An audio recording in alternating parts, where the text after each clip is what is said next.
200 pirates. $4.8 billion in microchips. 1 distress call.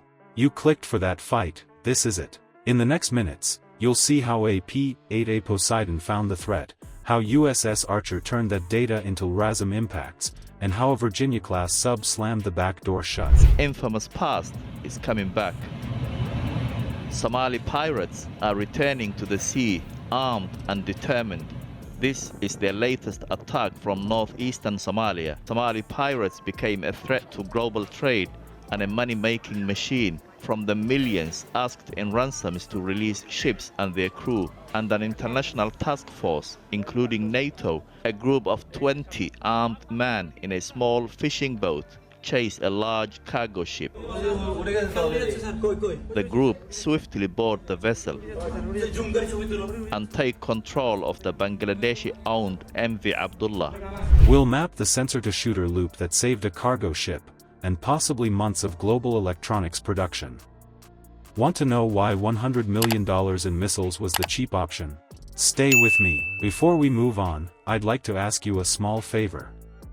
If you appreciate this content, please take a second to like this video and subscribe to the channel. Over 98% of you watch the videos without subscribing. It costs you nothing, but it makes a huge difference to us. So, did you click the subscribe button? Great! Thank you so much.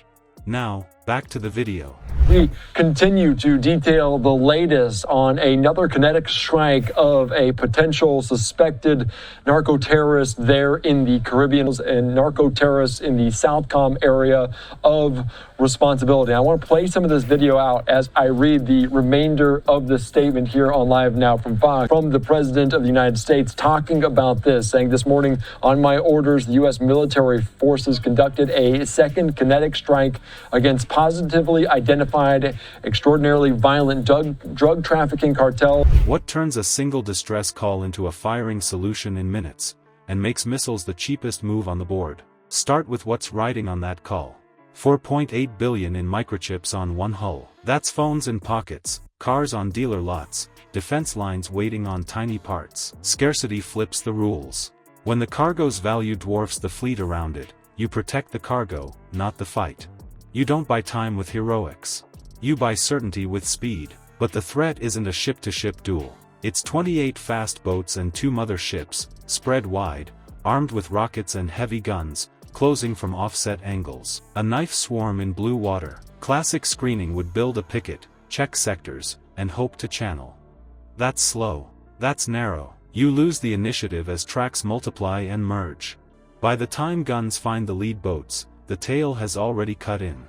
The strike resulted in 3 male terrorists killed in action. No U.S. forces were harmed in the strike. Be warned, if you are transporting drugs that can kill Americans, we are hunting you. These extremely violent drug trafficking cartels pose a threat to U.S. national security, foreign policy, and the vital U.S. interest. Illicit activities by these cartels have wrought devastating consequences on American communities for decades, killing millions of American citizens. No longer. Thank you for your attention to this matter. So, of course, these are some images coming in from Rapid Response. Enter the wide net hunter. A P-8A Poseidon turns airspace into a sensor loom. It sweeps radar. It fuses ISR from onboard systems and other feeds. It formats each contact into a track with a label, a heading, a speed, a behavior tag. The result isn't a static map. It's a living picture with intent baked in. You see who is probing, who is pacing, who is sprinting for the cargo lane.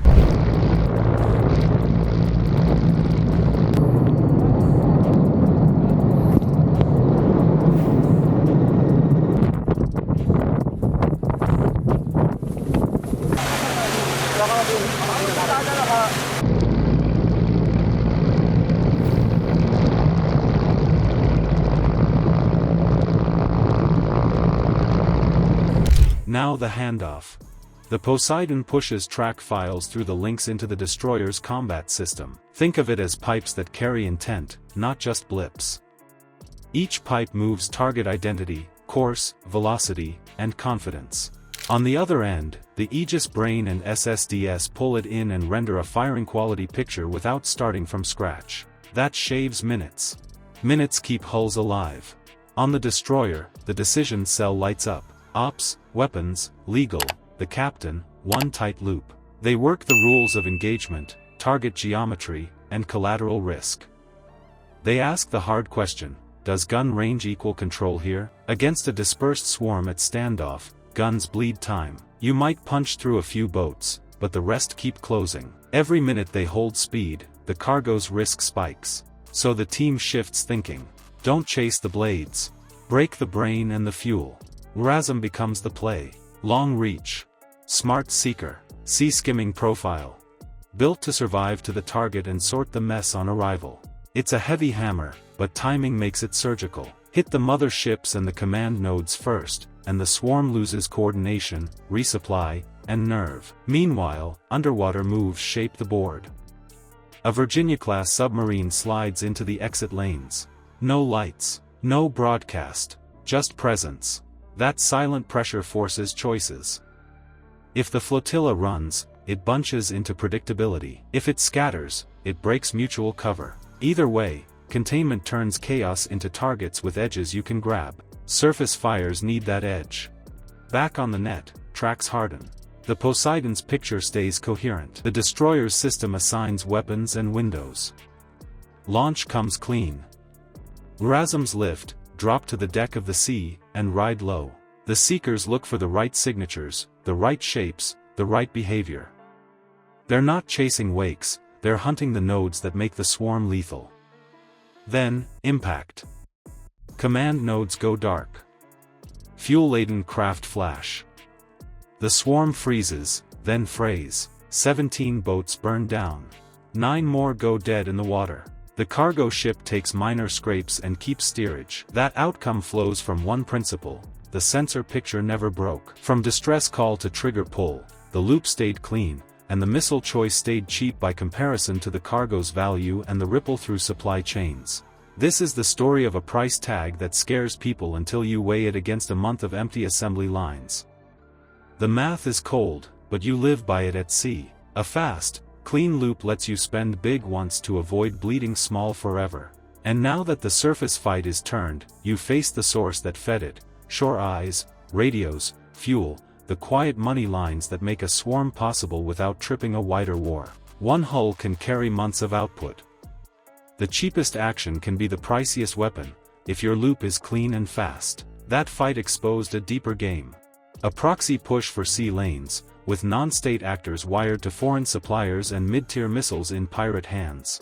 The line between criminals and clients of states is thin now.